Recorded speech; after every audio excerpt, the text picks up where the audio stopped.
me tell you a story of how I stole my wire car back.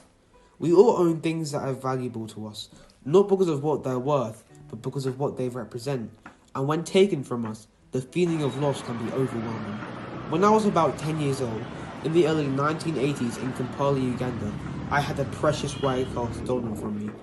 My name is Topha, and here I am, frozen, staring at a wire car that was stolen from me, wondering what my next move will be. A week ago, my wire car was stolen from outside the shop in Bugalobi Market. We were not allowed to go into the shops with our cars. We had to leave them outside. I usually popped in and out of the shop a few times to check. On this particular day, I did not look a second time. When I got out to leave, my wire car was gone. It wasn't the first time someone stole one of my inventions. It had happened to me 4 times. And after that, I tried to train myself to see my cars as transient. I always thought, you never really own a wire car. You merely rent it from the wire car thieves. And yet, I still wasn't prepared when the inevitable happened.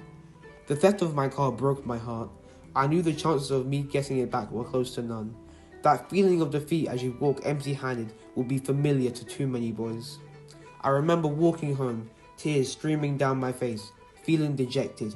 And while I didn't want to blame myself, I did. That car was special to me. I called her Maleng, meaning beautiful. Maleng was a lorry, and I used her when my mother sent me to the shops.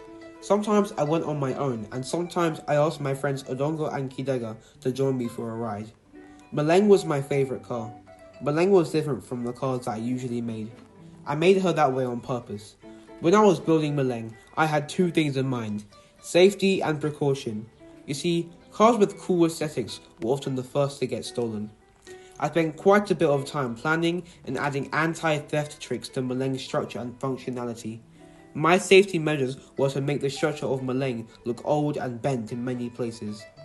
I also made the axle and steering wheel detachable. Without this, the car wouldn't move. I added a container to the back of Maleng. It was plastic and was perfect for when I went shopping.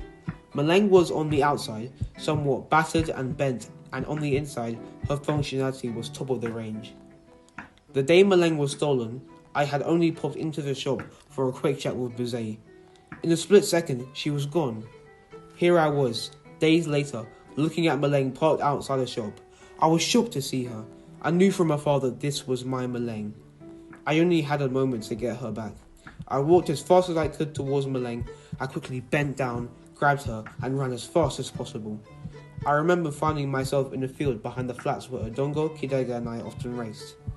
I stopped to catch my breath, comforted by my surroundings. The area was safe.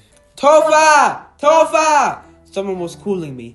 I looked up and saw Kidega and Odongo heading towards me. You found Maleng! It's time to race!